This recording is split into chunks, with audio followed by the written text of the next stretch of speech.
Call the meeting to order. The meeting was properly posted. Discussion and possible action to approve the minutes of the special meeting on 3/21/17.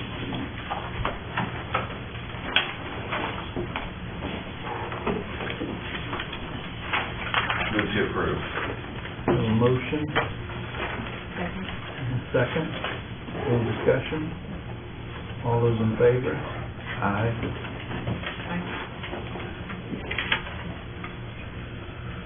I don't know if we had a quorum or a...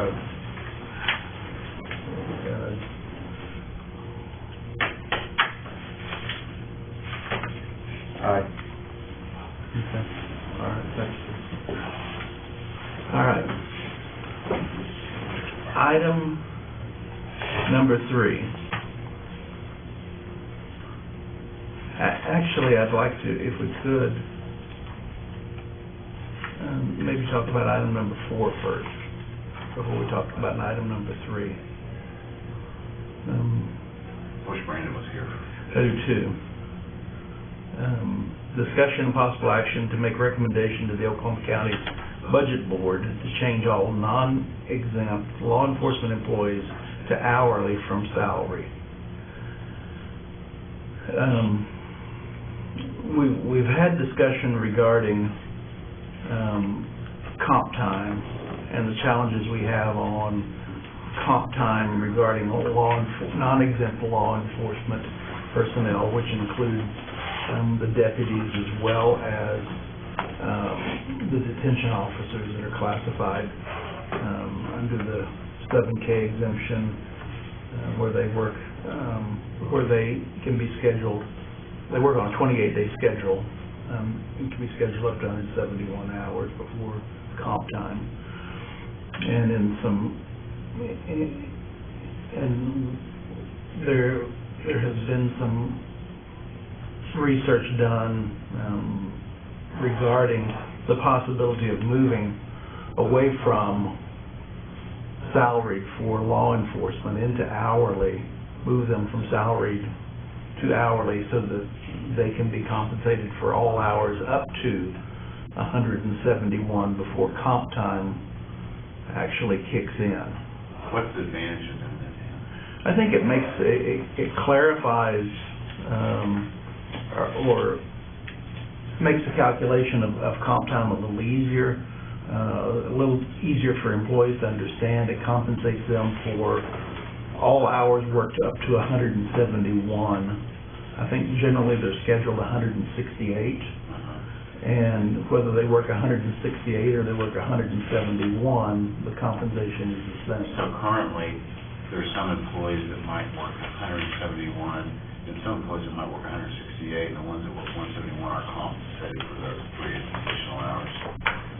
They're compensated straight time. Just straight time. Straight time. Correct. And then too, if they're all paid hourly, then their salary would vary from month to month based on hours, because there's different hours in each payroll cycle. That is correct.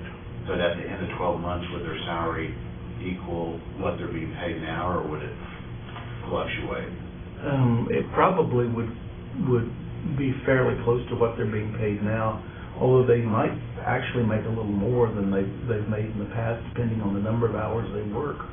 That's what I was curious. Each department set the budget differently.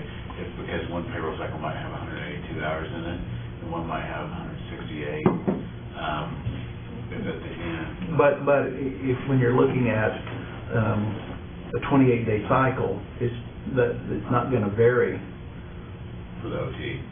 For the OT, yeah, for the salary, they could maybe next month. Say if we did it now, next month might have 168 hours in it in the actual cycle. So if they're getting paid by the hour, they get paid for 168 hours. And maybe we might have one month that's really short cycle that might have 161 hours. So they'd see kind of a reduction, and then they increase the reduction, and they increase from month to month. And they're is that right or not? Am I looking at that right? No, I think that's correct. And then depending on what else is going on, there may be times that they would work that 171 hours in a 28-day cycle, where they would actually get paid more than they would have made during a I don't think it would change, we wouldn't pay them overtime, it'd still be comp time, correct? Well, Like not till they hit, not till they hit, 171. not till they hit 170. Right. Past 170. Help me with this, just clarification. You know, OT's calculated for law enforcement on 28-day cycle. Would their payroll cycle be based on that 28-day cycle as well, or would it be based on our 220, or our 21st to the 20th day cycle? How do you do it now? It's from the 21st through the 20th. Would that change if we went hourly? I don't know the logistics of that, that to me seems like it's a system question, Okay. more than Gotcha. that. I mean, I think you answered the question though, for the 28-day cycle. Because right now, 28-day cycle is just purely based for overtime. And then... But the payroll cycle and the payroll month are two separate things. Gotcha. Correct? Yeah.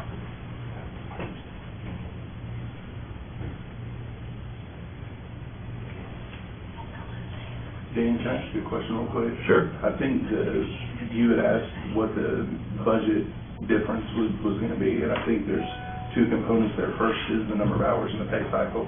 Like you mentioned, the second is, right now, they work up to 171 hours for a particular salary, right? So when you figure the hourly rate, are you going to divide that salary by the 168 or by the 171 to get the hourly rate? Because that would also make a difference in the budget. Again, I wish Brandon was here, because Brandon and Jamie, you may have. May I speak? Sure. Okay, I didn't know since I wasn't on the agenda. Okay. I think the discussion that we had was to clarify in terms of how they are under the FLSA, that they would be hourly. However, they would still earn the same salary on their paycheck. It only, the language that I would suggest is that you use, shall be considered hourly solely for the purposes of calculating whatever term you want to use, overtime, comp time, overscheduled time. That's how the state does it, so that they clarify those people who are clearly non-exempt or 28-day cycle people, that they are not changing them on how they pay. You're going to get this much per month. Isn't that how we do it now, kind of, because everybody gets a salary, and then for those law enforcement people, they track that 28 days cycle, and if they work over 171, then they get comp time to take later. I think that's how we're doing it now. How would, if we change to this scenario, how would it change? The reason, I really wouldn't. Okay. I think that the reason that we had the discussion and talked about possibly using hourly to clarify some things is that there's been an ongoing dialogue regarding whether or not the law enforcement officers get any straight time and a half, whatever, once they exceed that, is it 168 or 160? That those hours, it didn't matter. Between the 160-something and the 171, I might be on my couch because I wasn't called in, but you were. We got the same pay because we were salaried. And that was this ongoing discussion. If the committee doesn't want to use the language on solely for the purposes of, but you will include in the handbook that those hours physically worked over 40 or over the 160 are straight time. I see where you're going with this. Currently an employee might be scheduled to work 168, that's law enforcement, and then another one might work 171. And there's a little different, how much is that, 3 hours difference? Mm-hmm. So currently how it works under FLSA, it says you don't really compensate for that 3 hours extra because they're paid a salary if they work up to 171. After the 171 point, then overtime starts occurring. But what you want to do is say, for an employee that works to the 171, they're getting paid the same as a 168 employee. You want to compensate them straight time for those hours between it. Because really, it's my understanding, and Lisa jumped in here, but I don't think that there's anything, let's just use only the non-exempt law enforcement category. I don't believe that there is anything that you can find about the way their work duties, their salary test, or anything, that would qualify them as a salaried employee. Their overtime You mean hours. exempt, they are a salaried Right. employee, but you probably mean exempt. Right. And you're, And talking I about think the that we're saying they're compensation. exempt only for the hours of 160 to 8 to 171 right Okay, now. well, first of all, I want to clarify a couple of things that's just from the FLSA, because there's numbers that keep getting thrown out. Under our handbook, the work week is 40 hours or 168. 168 is what your salary is based upon, 168. That 168 number does come from the FLSA. Right. Okay, it says 40 hours a week, and I'm looking at the FLSA website page right here, and it says a recurring work period of 168 hours in the pay cycle. So the salary is based on 168. As of right now, that's your regular salary time. Agreed. You don't accrue overtime till you hit hour 171. These folks are non-exempt, which means we're not telling them they're exempt and have to, but they are salary-based. There is, and so you're really looking at what a lot of people refer to as gap time. Exactly. The hours that will work, hour 169 to 171. Okay, so 171, those are gap hours. What you are advocating for is hour for hour compensatory time. And then when you hit 171, it would be 1.5 hours compensatory time because you don't actually earn overtime. Right. So the discussion has been, do we compensate for that gap time, or because they're salary, do we just, they get paid the exact same when we don't give them compensatory hour for hour time? We have never had, I don't think in the books or on policy countywide, a compensatory overtime provision that talks about that gap time. Okay, so that's what the discussion is currently about. Now, if everybody went hourly, it kind of cleans it up a little bit because the employees know right now they have a salary, and then we have to take the salary and we have to do the math and divide it by 168 and come up with the hourly rate and then figure that out for their compensatory time. If they're if they're working hourly, that calculation goes away and they're just working straight hour for hour. There is, like you said, there are provisions for the hour for hour comp time or hour for hour time worked to get to 171. It's just about compensatory overtime or overtime pay, which is the 1.5 times salary, doesn't kick in until 171. So there is some, like I said, law out there that would allow hour for hour comp time for your hours worked if you're salaried, if you're not salaried. Currently, under county policy, there's no hour-for-hour policy. Right, there's currently no hour for hour policy. Is the sheriff doing that as well? Do you know?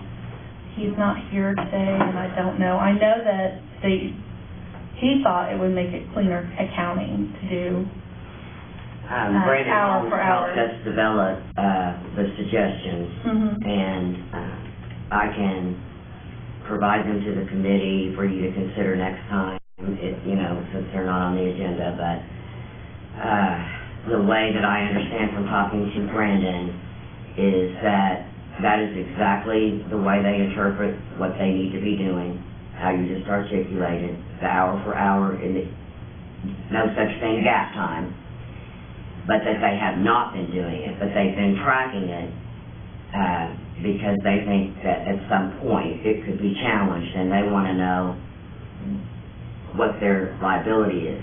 We, on the other hand, have been awarding hour for hour for the hours in excess, which is one of the pieces of the ongoing dialogue about whether or not we've been calculating the time correctly. I guess, and I don't know this for sure, a lot of things I don't know, Cody. I do know we're not paying DHS's water bill, though.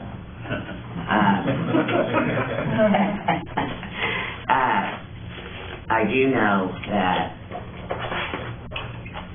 we interpreted, since there was nothing that said that in the county handbook, we were in compliance with the law, and that because it was silent, we weren't violating anything. Let's step back real quick, just to help me understand. Okay.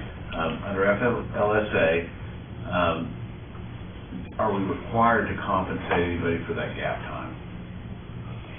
This is where the salary and hourly argument comes into play. Salary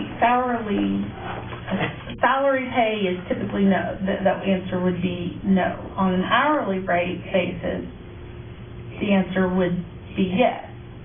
Now, what Jamie is saying is these folks really, even though they're on salary, they really should be getting compensated for that, and there's an argument for that. There's definitely an argument to be made that they should be compensated for that. Now, the benefit you were talking about, what we were talking about here is why I say this is equals out. Do I think that we've been violating the law by not paying it? No, because if in January, or they get paid the same as in February. So they're working 168 hours in a certain month, and then the next month so in the month they have this constant salary that they're paid out. So over the 12 months, they're probably equaling out to the right number of hours.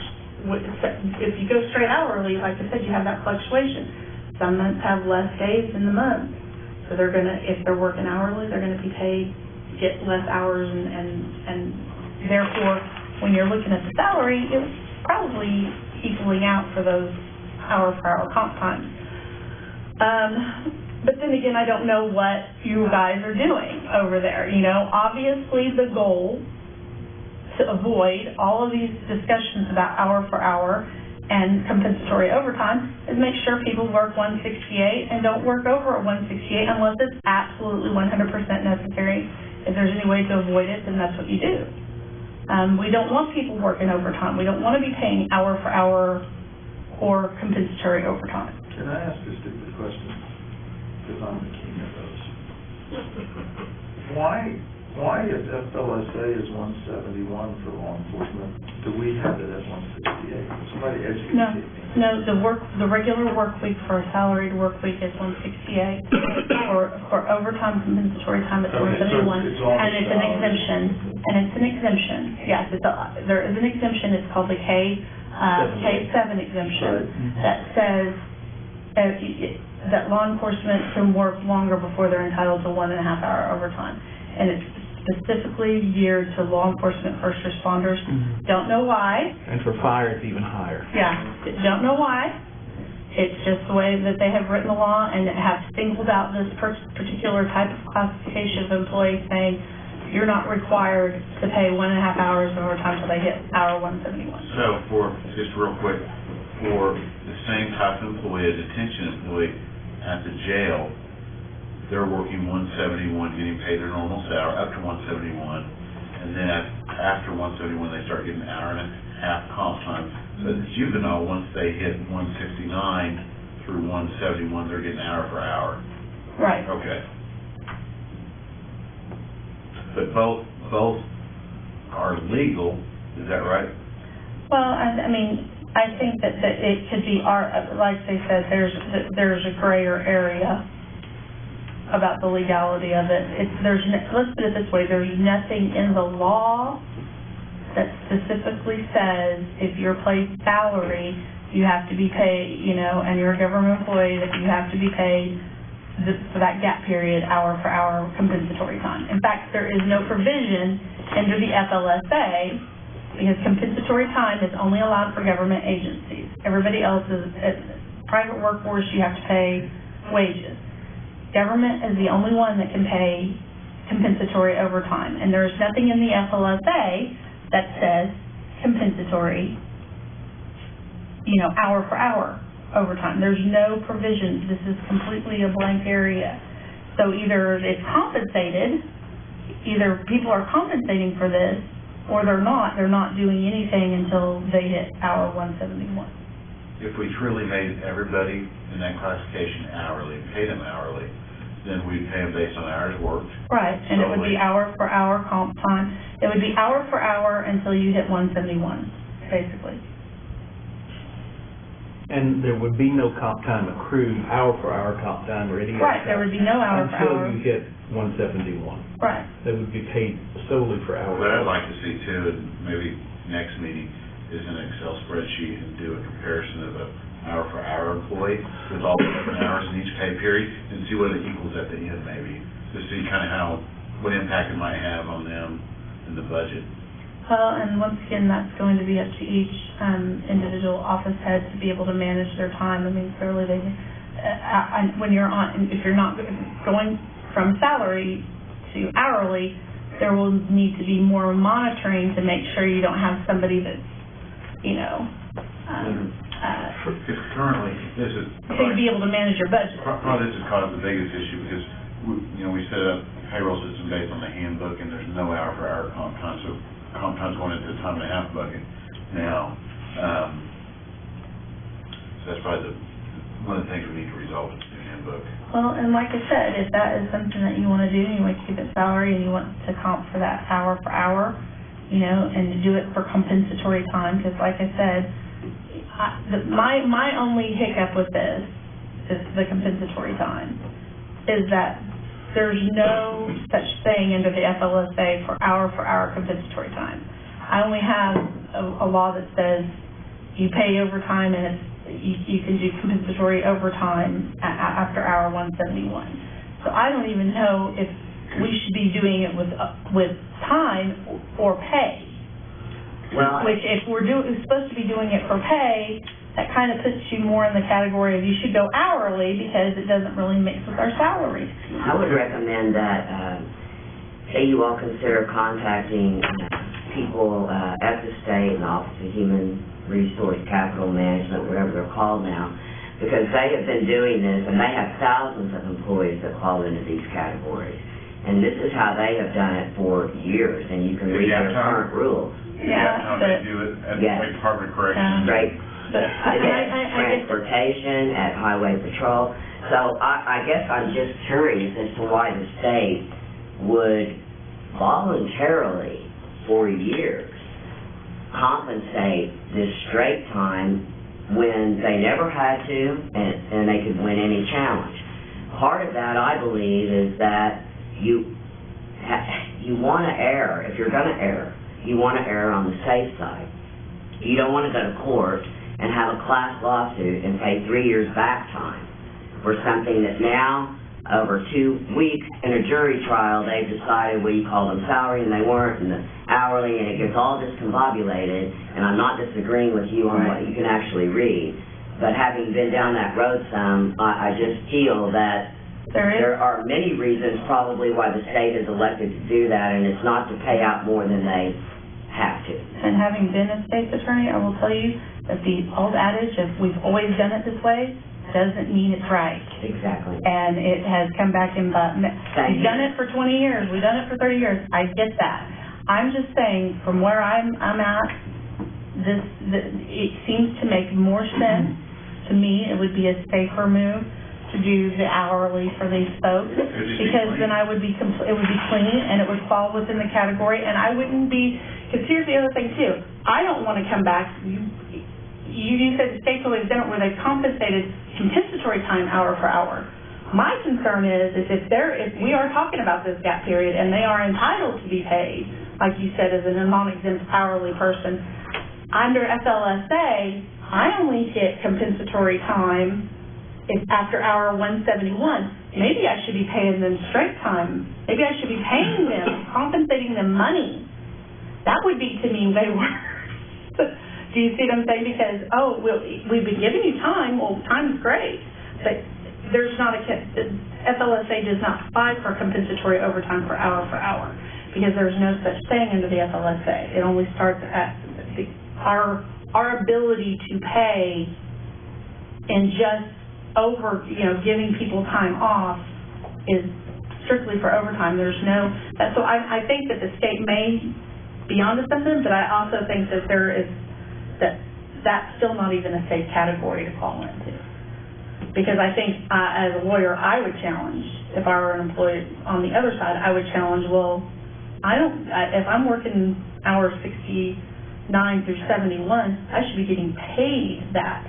Because the FLSA doesn't say I can get comp time for that. I'm sure you're right, Lisa. I'm sure it's a gray area that, depending on whose side you're representing, right, is a challenge. Right. Because, the state must have surely had many attorneys involved in developing their And I'm sure, regulations. well, you think that didn't, I've also been on that side of it, and you would think that.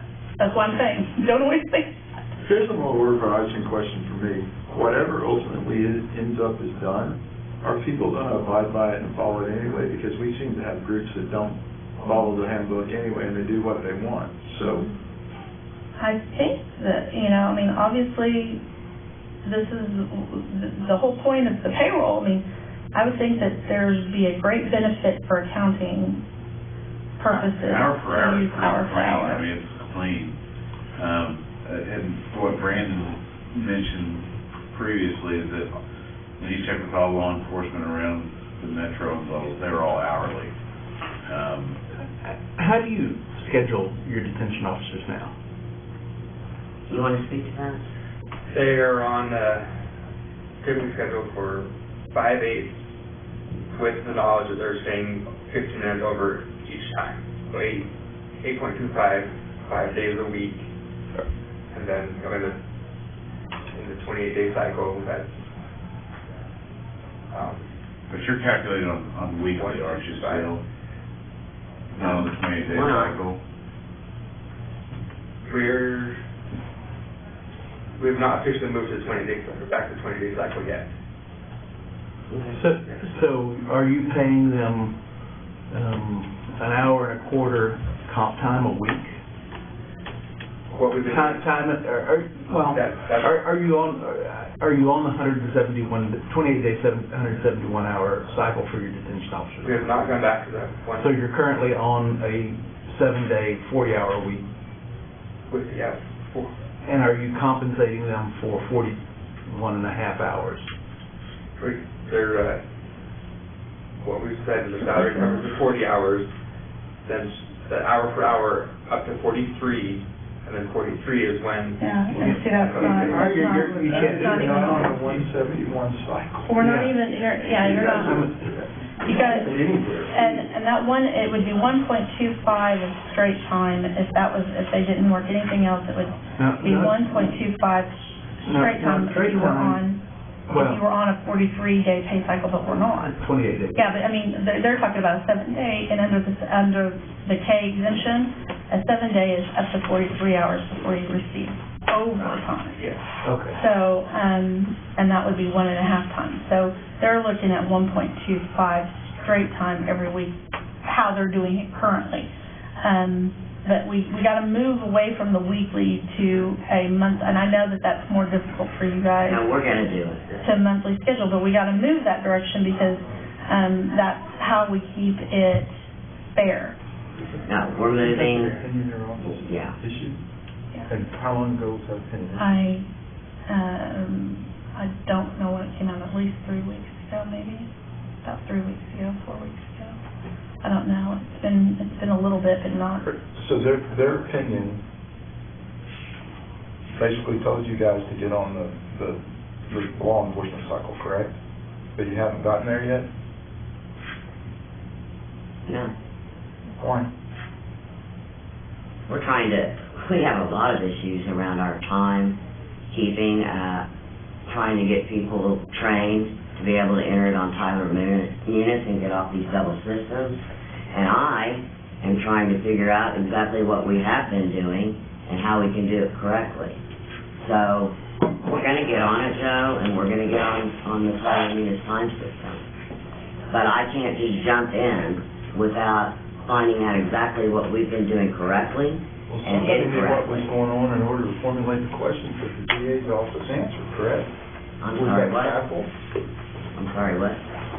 The DA's office asked a number of questions related to timekeeping at juvenile, as I understand it, right? I think we asked them, didn't we? That's what Yeah, they sent over some questions. I thought that's what I Yeah. said.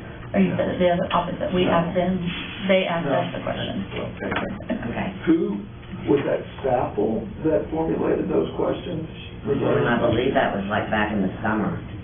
So, somebody was aware of what's going on. Okay. And unfortunately, that 1.25 extra a week that's been added, we only have one comp bucket, it's time and a half bucket, so that's been added to the time and a half bucket. The system. that's probably why they don't sync up.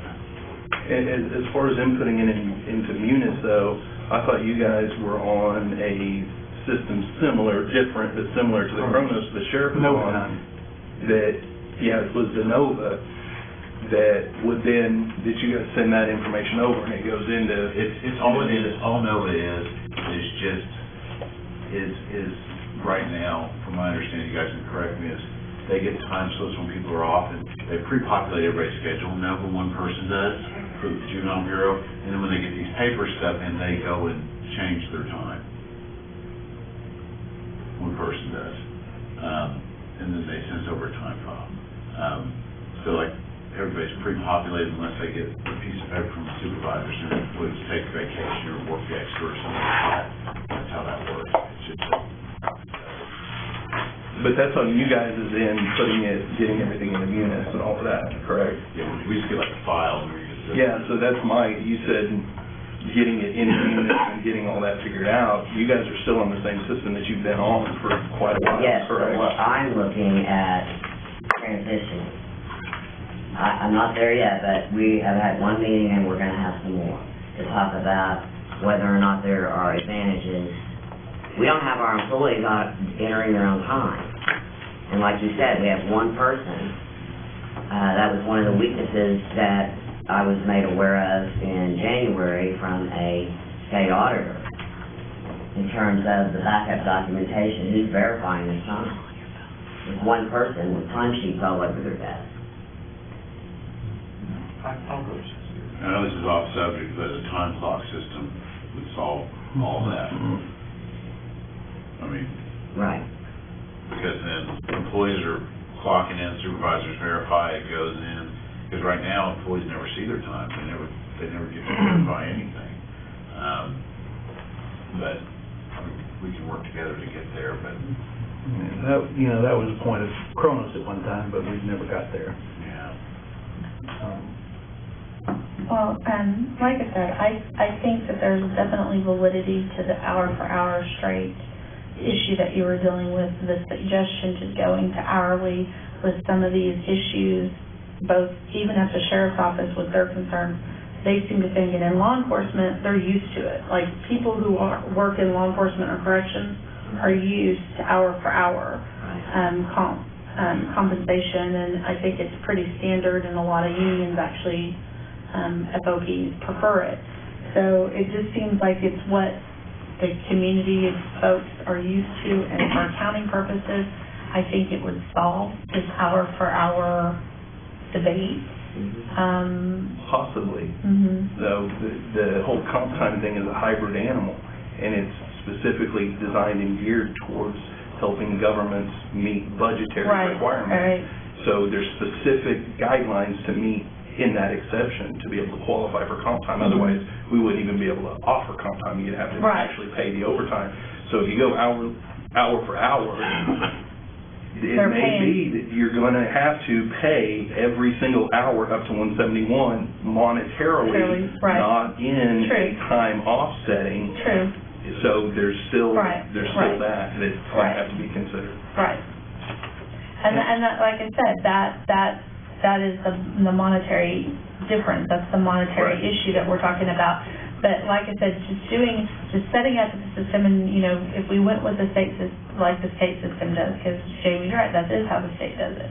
It's hour for hour for those 3 hour gap period.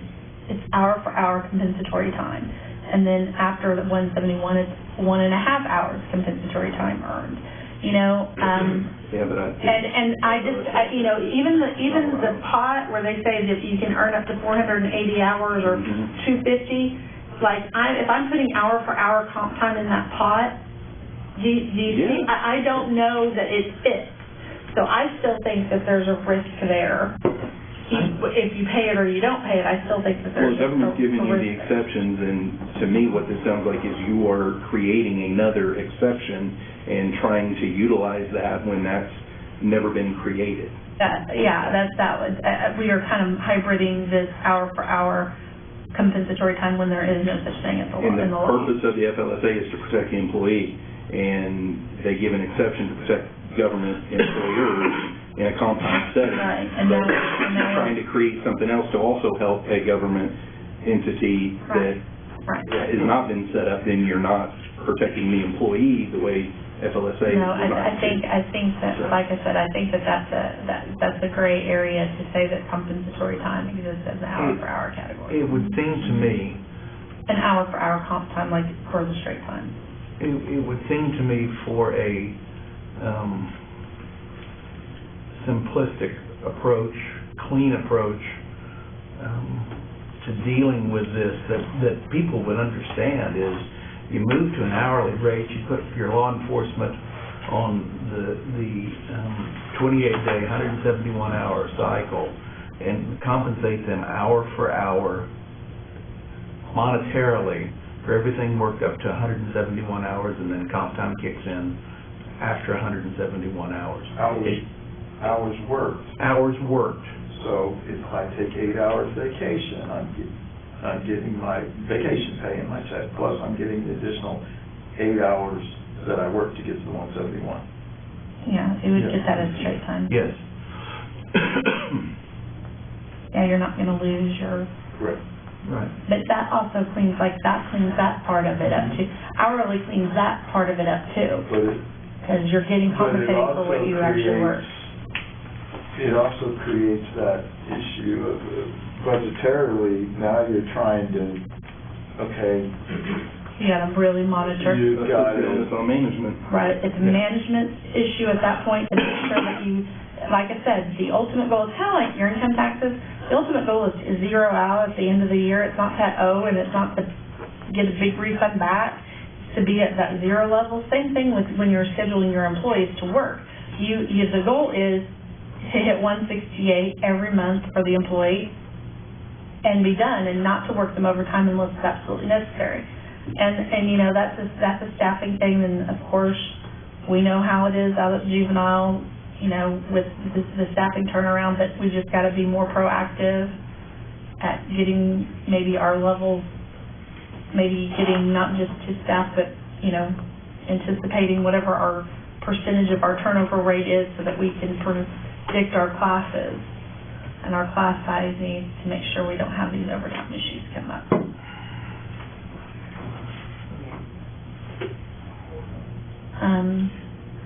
John, a question for you.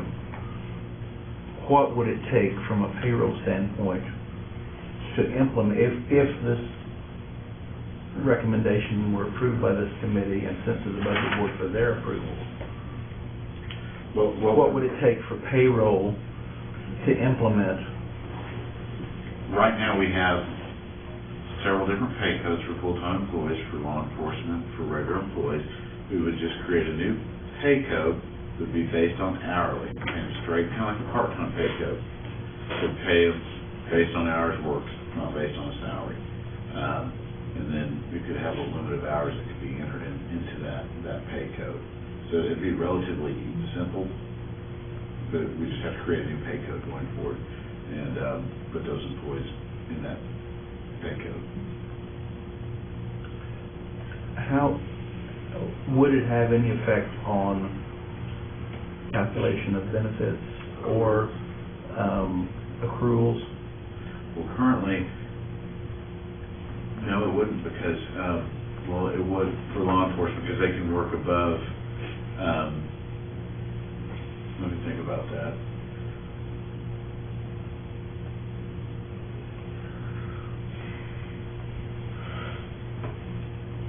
Because right now, it's based on how many hours are in each pay period, okay? At the end of 12 months, they get their accrual, it all equals out, so it wouldn't have any effect on that at all. Working overtime doesn't affect. Overtime accrual. it doesn't track, so Doesn't it? the OT Okay. code, pay code doesn't go towards accrual, so it would be relatively simple to change it. We just have to go in and change all those people to a different pay code. Follow up on something John said. I would like to see, I think it's the right answer to go hourly, but I think there are some, in the changeover, there's some real potential negatives for our employees, right? Their paycheck will now vary month to month. many of them probably budget on that amount that they receive each month. Not to mention, a number of them probably have loans against which now, you know, suddenly I go from having 15 hours, a constant paycheck, to now it's bouncing around, and those loan rates aren't gonna change. I mean, there's some downside to the employee, at least, to adjust. Is there any way those loan rates we could work with, whoever ends up as our... What happens with the loan is, you take it, you sign the amortization paperwork, Yeah, I and they know. amortize it out over X amount of months at X amount of dollars, so. Kind of like car payments. Yeah, I know, but that's a payment from, I mean, there is, You're paying yourself back. right. Can you run a separate, overtime payroll? Oh, yeah. And so you pay them their salary every month, and then you run your overtime payroll, and that's, There's probably no reason to do a separate one, because when we pull in hours go to a certain pay code. So regular hours work, if you're going to be on hourly, they all track to number to this pay code. So you pay out those hours, and then, you know, over here, OT's calculated, and it goes to another pay code that pays them out for that. So we could just do it on the same check, but one pay code does salary, one pay code does OT.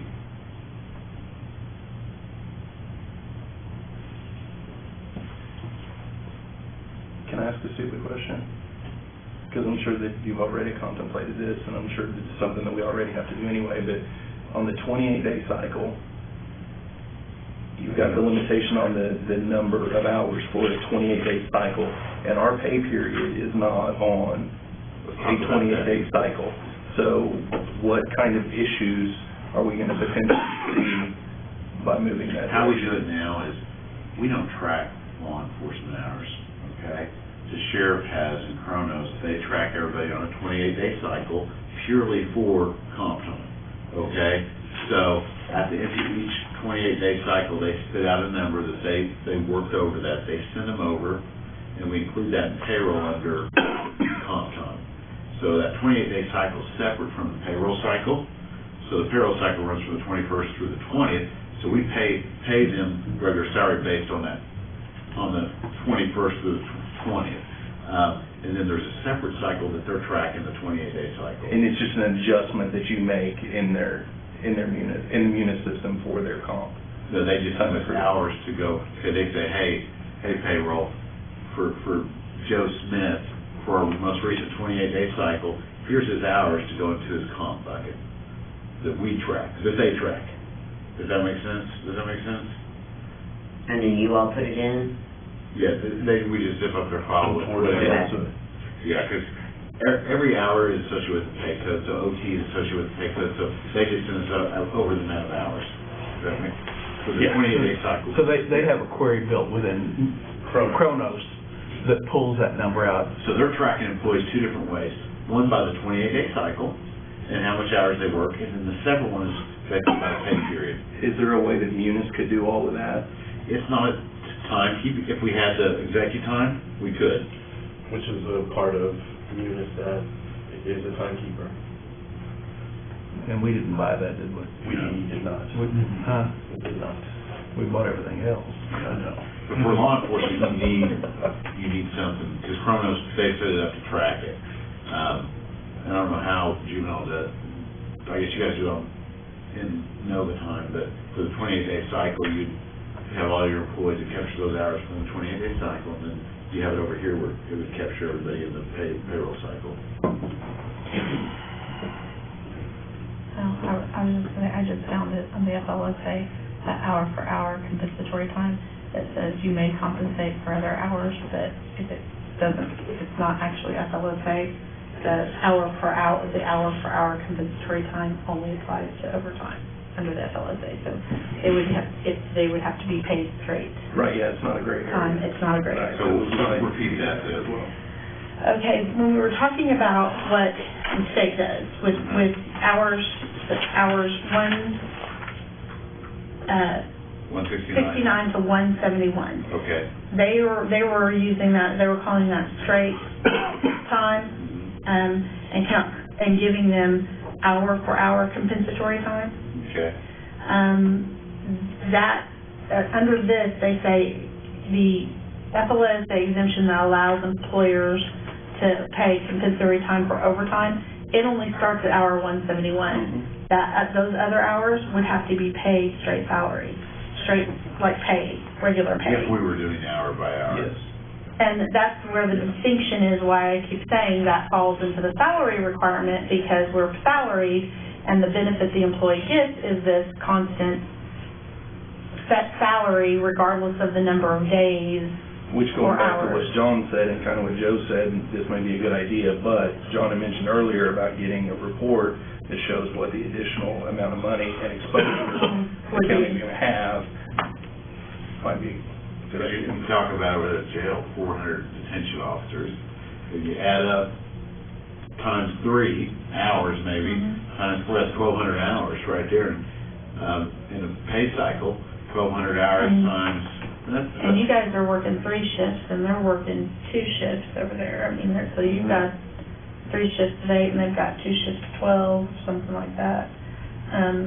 But like I said, I don't know what their overtime, I don't know what they actually pay out in compensatory overtime right now. I know they don't pay the hour per hour, right? They track it, but they don't pay it. I thought Brandon said at the last meeting that they don't give They any convert it. comp time They until don't give 171. until 171. Go back right. to 170. So any change from the 168 to 171 would affect the budget at the sheriff's office. for Right. sure.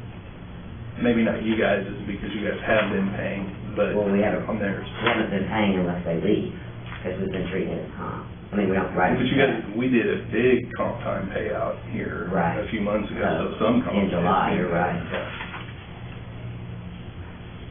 And the question would be too, I know this wouldn't be popular, but I've seen other places, non-governmental places, all those non-exempt employees that we have, I mean, non-exempt employees, why, would we switch them to hourly too?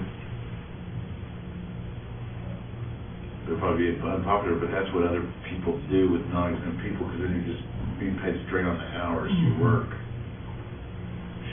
Well, and And that's been the nature of where I've worked, is non-exempt employees are always paid hourly. Yeah. Exempt employees are paid on a monthly rate.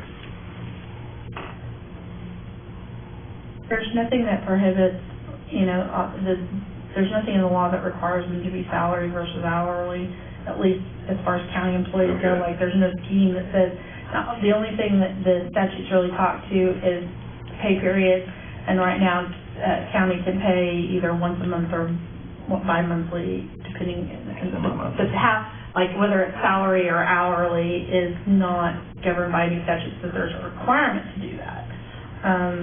I just want to put that out there because, why have we always done that? Becomes a question, well, is it a requirement or is it just, and I think for accounting purposes and for budgetary purposes, they've always done it salary to try to keep it neat, clean and That neater. makes sense. But there's no legal requirement that, just so you know, that says that you have to pay them salary.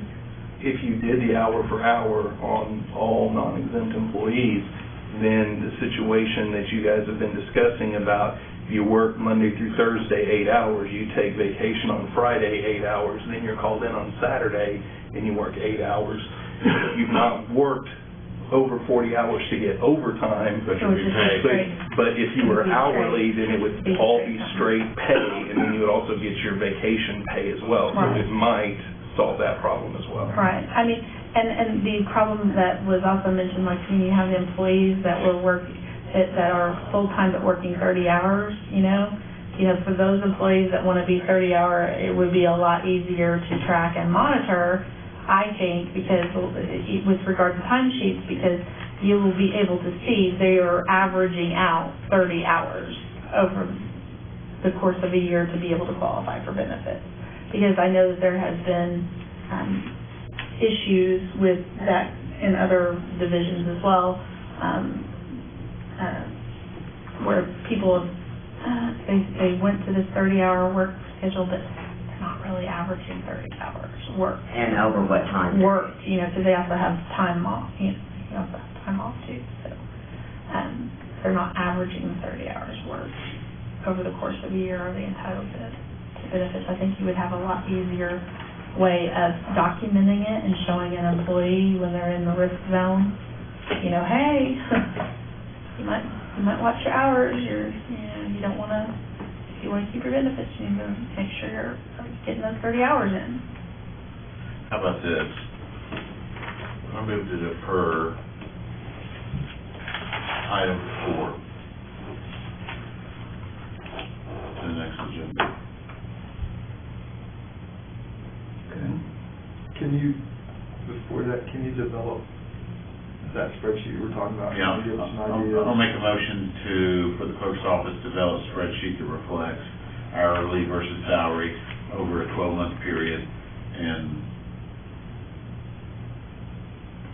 Defer this item. defer this item until the next agenda. Okay.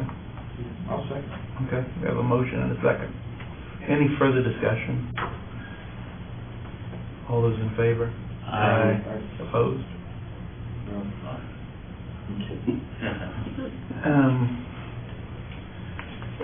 Going back to item 3, do we need to address item 3 before we make a decision on item 4? I would say would be good to strike item 3 for now, possibly bring it back. Because if we went straight hour per hour, Yeah. So I would move to strike item 3. Okay, we have a motion and a second. All in favor? Aye. Okay. Item 5, discussion and possible action to approve the suggested changes made by the Oklahoma County District Attorney's Office to the current draft of the Oklahoma County Employee Handbook. Are there any pieces of that we haven't, I mean, we were holding on 3.9, but I think we've covered all the others, haven't we?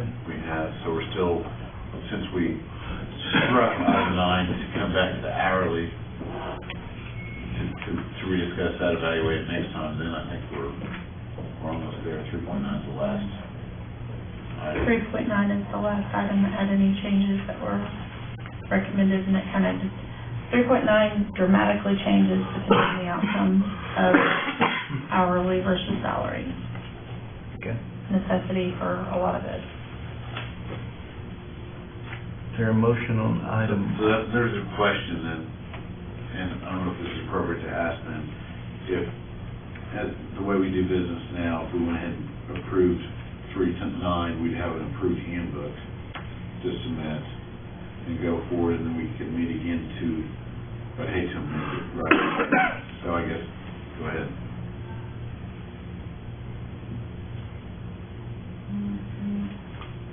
Is there a motion on item 5? Motion to defer? Okay.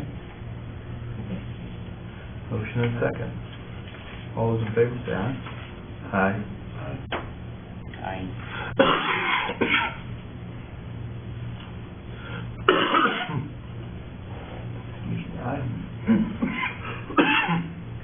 Item 6, discussion and possible action to review, edit, or change the current draft of the Oklahoma County Employee Handbook and to create a new draft of the Oklahoma County Employee Handbook.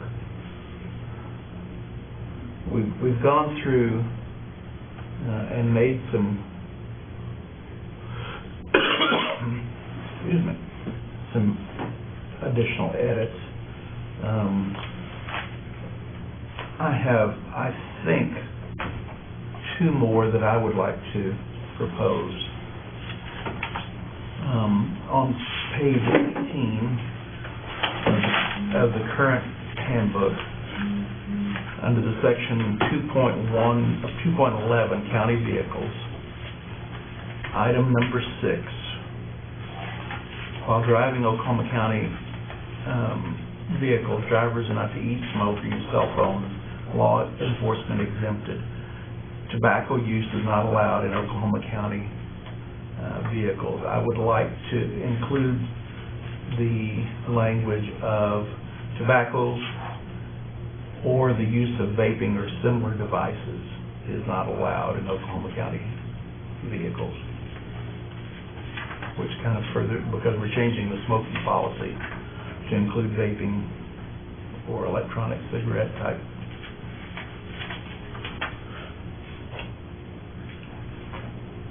And I'd make that as a motion. Now, currently, if you're driving a county vehicle, you can't eat this. You're not to. All your, no, this is all current language. Yes. Okay, so you were just saying can't vape or whatever they do. Right. you know.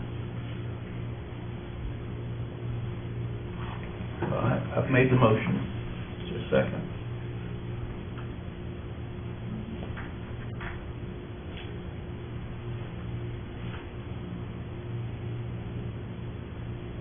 Is there a second?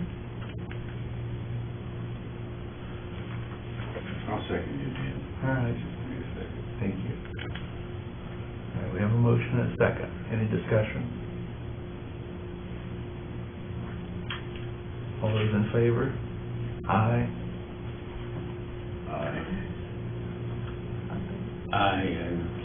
Okay. Motion passes.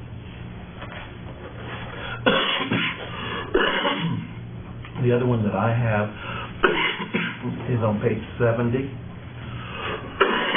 section 5.3, safety training.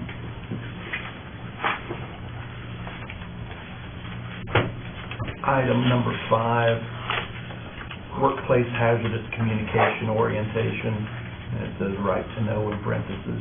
I'd like to strike the words right to know, and that's no longer the current language. It's actually right to understand, but I'd like to strike the words in parentheses, right to know. I'd move that. Okay. Motion and second. All those in favor? Aye. Okay. Any other edits that we need to consider?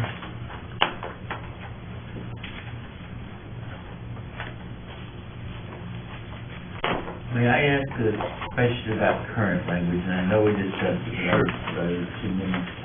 a long time ago when we were talking about smoking in cars. A person works for Oklahoma County and he parks over in the county garage. And his private vehicle, and at noon hour,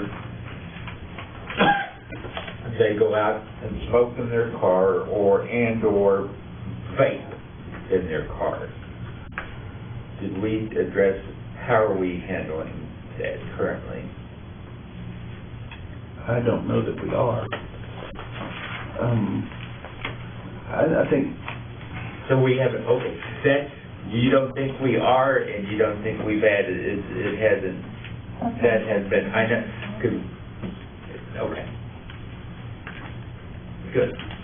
Not that I do either one, but There are people who do. I know the do. And somebody's flipping cigarettes in our underground. Yeah. We have people who burn cars in our parking garage.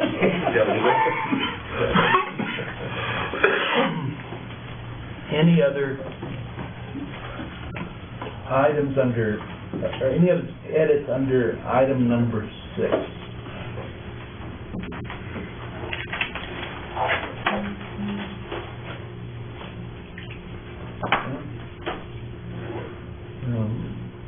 Item number 7.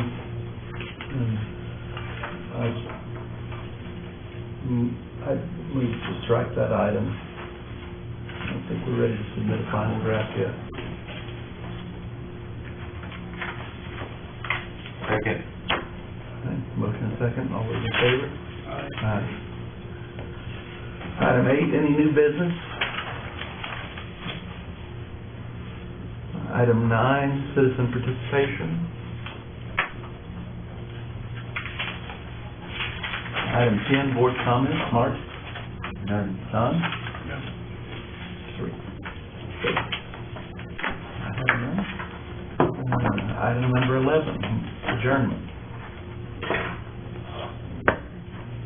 Move to adjourn, and second.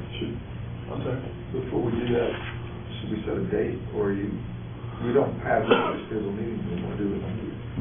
So should we set a date, or you just want to do it as a call of the chair type? We'll do this call chair, we'll let, we will need to get the clerk's office to get that information together for us.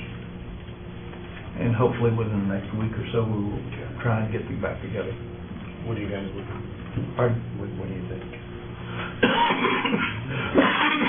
I'll leave that to, Let's look at the calendar. I think it was a PET meeting sometime next week.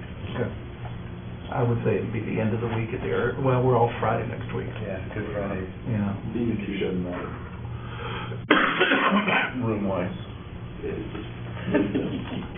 Their chairman's worthless. I've heard that.